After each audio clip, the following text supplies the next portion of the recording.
Creepypasta. Sporé, o jogo que nunca devia ter sido baixado. Oi, meu nome é Marcos. Eu tenho 25 anos agora, mas o que eu vou contar aconteceu quando eu tinha 12, em 2011. Naquela época, eu adorava videogames, e um dos jogos que eu mais queria jogar era Sporé. Se você não conhece, Sporé é aquele jogo onde você começa como uma pequena célula, evolui para criaturas mais complexas, e por fim domina civilizações e o espaço. Só que o jogo não era barato, e meus pais não queriam gastar dinheiro com isso. Eu era uma criança determinada, então fui atrás de uma versão pirata. E foi aí que começou o meu pesadelo. O download misterioso. Depois de vasculhar a internet, eu encontrei um site estranho, o qual nunca tinha visto antes. O design era muito simples. Uma tela preta, com letras vermelhas e uma imagem distorcida que parecia ser da tela inicial de Sporé.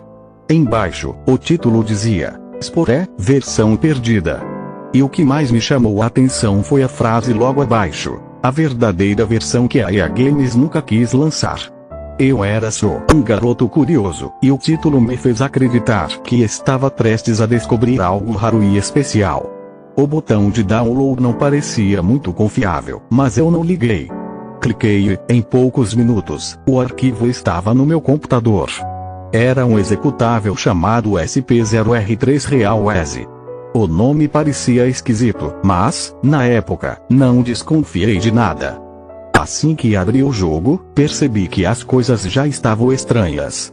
O menu inicial parecia o mesmo do Sporé original, mas algo não estava certo. A música de fundo estava distorcida, quase como se fosse uma gravação antiga, com sons de estante caé. Sussurros. Mesmo assim, cliquei em novo jogo, e comecei na fase de célula, como de costume. As células grotescas. No início, tudo parecia normal. Eu era uma pequena célula, nadando por aquele oceano primordial, comendo pedaços menores para crescer. Mas depois de alguns minutos, notei algo bizarro. As outras células ao meu redor não eram simples organismos microscópicos. Algumas delas tinham formas estranhas, quase humanas. Vi o que parecia ser um braço flutuando, como se tivesse sido cortado de um corpo. Logo em seguida, um olho solto passou nadando, me encarando. Eu pensei que era algum tipo de molde bizarro, ou um erro no jogo. Mas à medida que eu avançava, as criaturas ficavam cada vez mais perturbadoras. Um feto deformado apareceu do nada, retorcendo-se e se debatendo como se estivesse em dor. A cada vez que eu comia algo, o jogo emitia sons perturbadores, gritos abafados e gemidos, como se alguém estivesse preso debaixo d'água.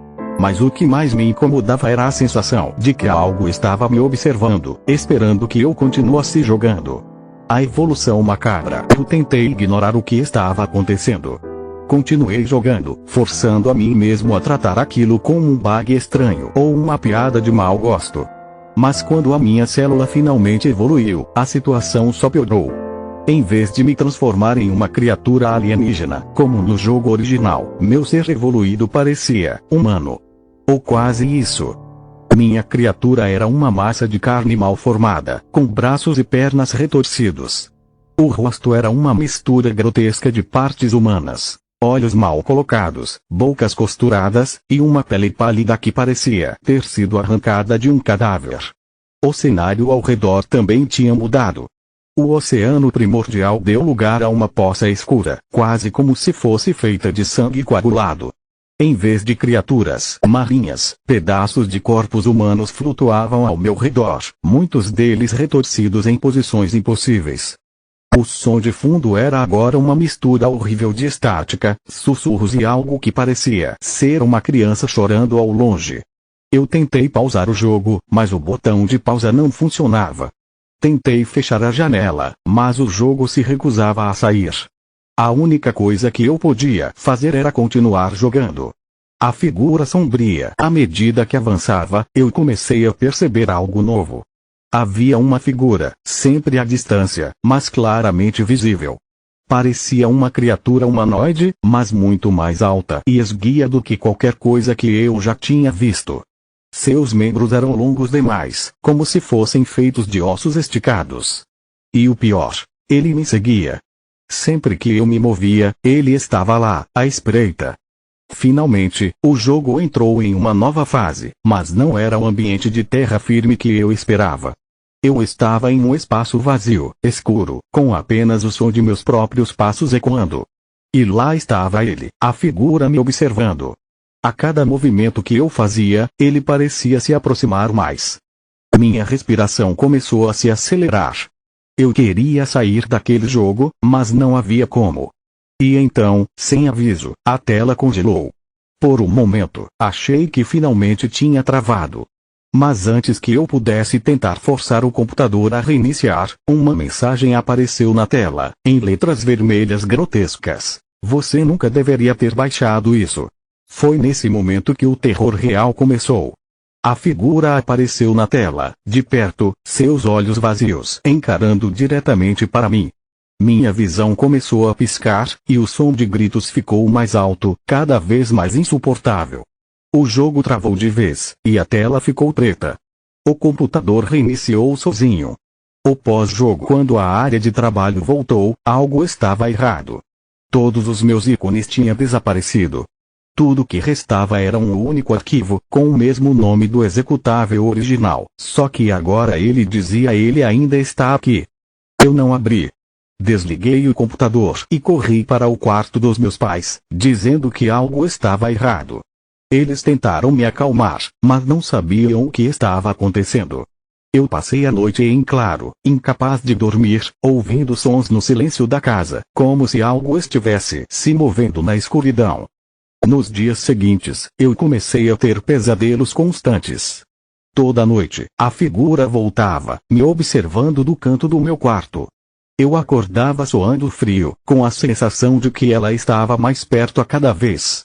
Isso continuou por semanas, até que eu finalmente falei com meus pais sobre o jogo.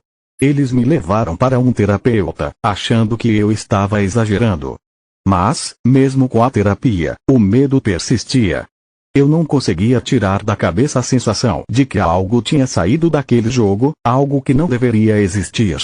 A terapia, minha terapeuta, a doutora Silvia, tentava me convencer de que tudo isso era fruto do meu estresse e imaginação. Ela disse que era comum desenvolver reações traumáticas a experiências intensas, especialmente para alguém da minha idade. Mas eu sabia que havia mais. Não era só um jogo perturbador. Era algo que não deveria estar lá. Algo que não era humano. Durante meses, participei de sessões semanais, tentando processar o que tinha acontecido. Contei a ela sobre a figura que eu via nos meus pesadelos, sobre o ícone no computador que nunca desaparecia, e sobre o som de sussurros que ainda ouvia às vezes quando estava sozinho. Mesmo depois de anos, não consigo me livrar desse medo. Até hoje, evito jogar qualquer coisa no computador. E de vez em quando, nos momentos mais silenciosos, sinto como se algo estivesse ali, me observando. Eu não sei o que foi que eu baixei naquele dia, mas sei de uma coisa: aquele arquivo ainda está no meu computador. E eu nunca mais tive coragem de abri-lo. Se você, por acaso, encontrar um site oferecendo os por de graça, por favor, não cometa o mesmo erro que eu. Não baixe. Não jogue. Existem coisas que não deveriam ser descobertas. E algumas portas, uma vez abertas, nunca podem ser fechadas.